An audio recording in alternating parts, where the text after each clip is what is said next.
Hi, I'm Mrs. Recco, and welcome to virtual art class at Montera Middle School.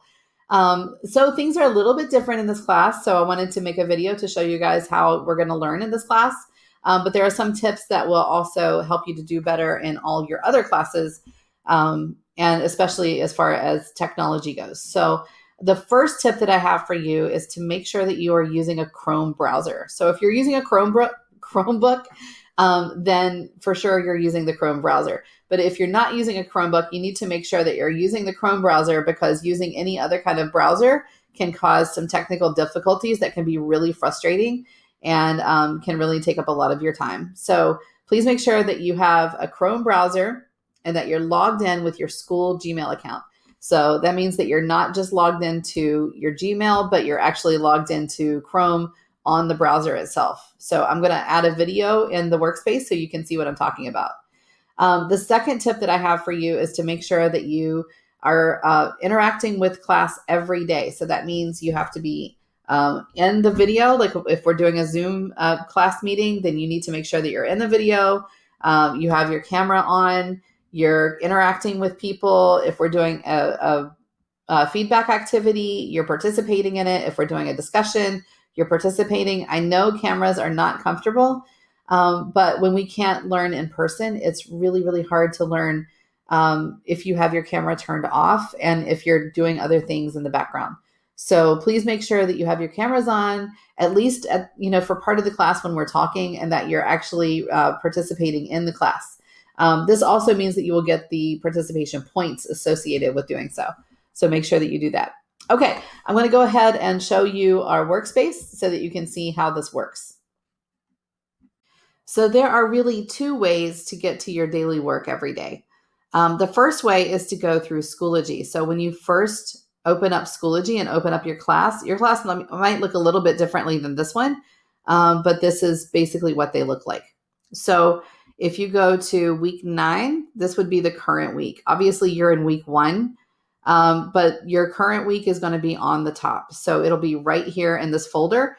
Old projects, old work is going to be here. So if you're looking for old work, you can find it here. You can always access all of your old workspaces. And there's 2 different ways to get to those as well.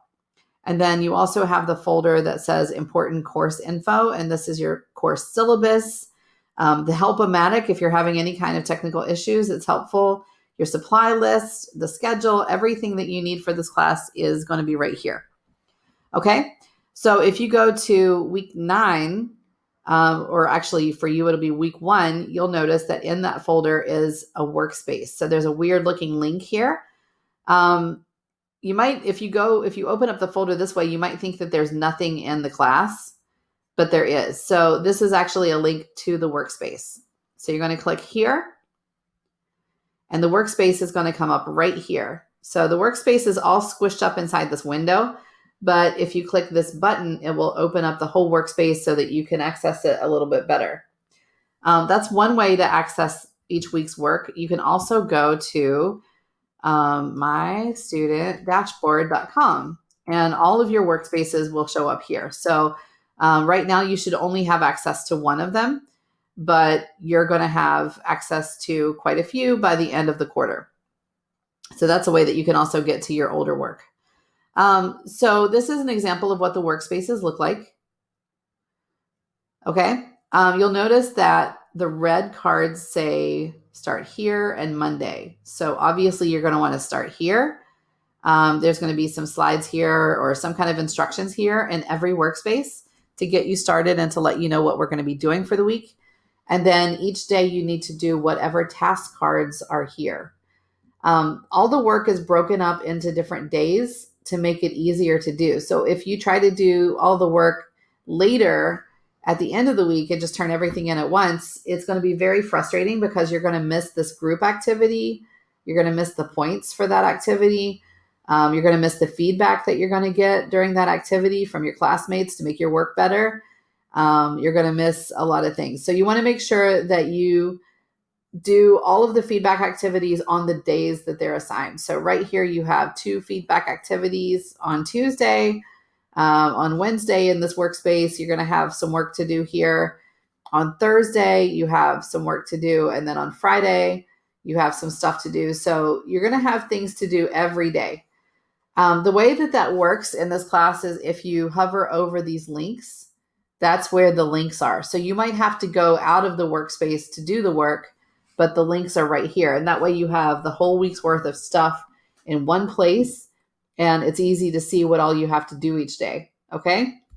So if you click on this, you're going to see what the activity is that you have to do for that day, right? And then it's going to give you the opportunity to turn it in for points. At the end of the week, we're going to turn in all of our work on Padlet. So you're going to click this link to go to Padlet, and this is where you're going to turn in your work. So you need to make sure that you log into Padlet, and then you're going to log in with your school Gmail account. That's why it's important that you are using Chrome browser, because that login protocol is a lot easier if you're using Chrome. And then it's going to open up the slides, and then you will be able to click a button here to upload your work. And so I'll have a different video about that later, but this is how it's going to work for this class. You're always going to turn in your work, or you're going to do activities through these links and through these activities that are linked here in these cards. So make sure that you do them on the day that they're assigned, so that you don't get behind and you don't get really frustrated with the amount of work that you have to do.